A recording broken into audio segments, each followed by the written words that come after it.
Senhor Presidente do Partido Social Democrata, senhores convidados, senhores deputados da Assembleia da República e ao Parlamento Europeu, senhores dirigentes do PSD e da JSD, senhores membros do Conselho de Administração e do Conselho Geral do Instituto Sá Carneiro, minhas senhoras e meus senhores, em homenagem ao excelente trabalho da deputada Sofia Ribeiro, começo a falar da Rita. A Rita tinha 22 anos quando a conheci. Como todos os participantes nas Universidades da Europa, tinha de responder à pergunta: o que é para mim a Europa? E respondeu sublinhando o Erasmus e a mobilidade na União. A Europa para a Rita é formação e emprego. O João tinha 24 anos e falou-me como ficou surpreendido pela importância do voto nos outros países.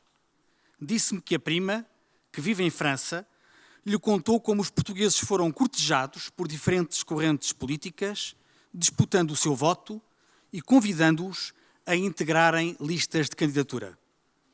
Afirmava a prima do João que os portugueses em França tinham deixado de ser imigrantes para passarem a ser cidadãos. Para o João, a Europa dá dignidade e direitos aos portugueses. Manuel Castro Almeida era presidente da Câmara Municipal de São João da Madeira quando me explicou com detalhe as oportunidades que os fundos europeus representavam no desenvolvimento económico e social do seu município. Nessas funções, e nas que até há pouco tempo desempenhou no Governo de Portugal, via-se seguramente a Europa como um financiador do desenvolvimento de que precisamos para o crescimento económico e para a criação de emprego. O saudoso Vasco Graça Moura, com quem tive o privilégio de partilhar o mandato de deputado ao Parlamento Europeu, sublinhava o Estatuto do Português como língua oficial da União, da sua projeção no mundo e das potencialidades da lusofonia.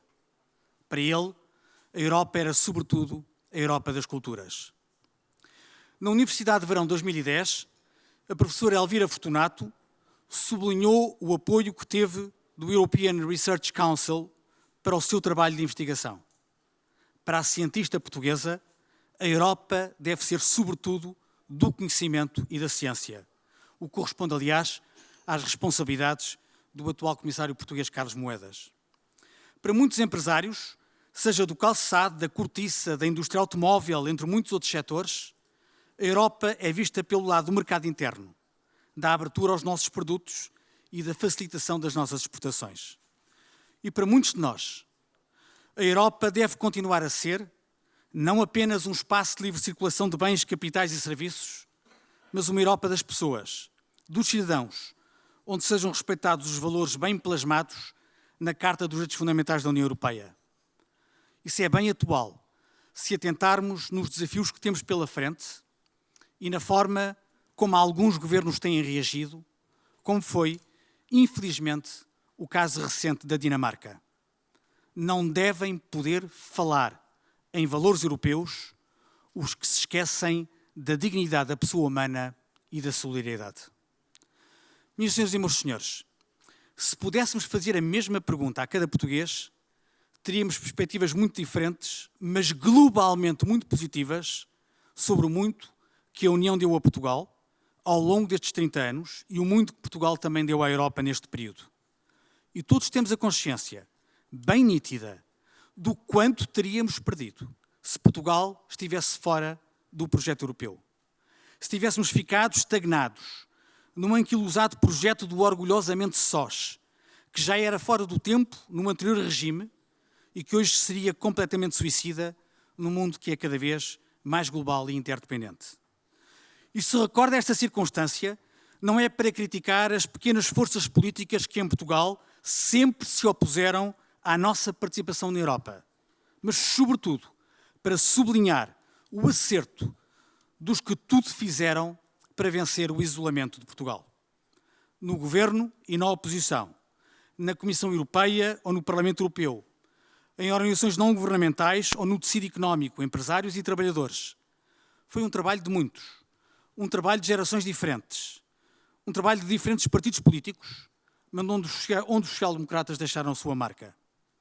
Desde o momento em que Francisco Sá Carneiro, na oposição, apoiou sem reservas o pedido de adesão à então CEE, feito por Mário Soares, até ao momento em que o Primeiro-Ministro Pedro Passos Coelho negociou as perspectivas financeiras que irão ajudar Portugal até 2020 com mais de 11 milhões de euros por dia de fundos europeus. Foi com muito prazer que o Instituto Frias de Sá Carneiro, no âmbito da sua missão, aceitou o convite do Presidente do PSD para realizarmos em conjunto uma série de iniciativas que pretendem assinalar estes 30 anos de Portugal na Europa. Agradeço ao Dr. Passos Coelho o convite e a confiança. Agradeço ao Secretário-Geral do PSD, Matos Rosa, toda a ajuda e colaboração. E quero dar uma palavra especial aos nossos convidados, à jornalista Maria João Avilés, que acedeu generosamente a moderar o debate, a duas personalidades que assinaram há 30 anos o ato de adesão, o então Vice-Primeiro-Ministro Rui Machete e o então Ministro dos Negócios Estrangeiros Jaime Gama, e uma personalidade que, como Secretário de Estado dos Assuntos Europeus, Vítor Martins, preparou e exerceu a primeira presidência do Conselho assumida por Portugal. Esta é, pois, a primeira iniciativa. Outras terão lugar ao longo deste ano, em diversos pontos do país. Agradeço a vossa presença e convido-vos a ver um pequeno filme em que assinalamos o contributo dos social-democratas para este projeto nacional. Muito obrigado.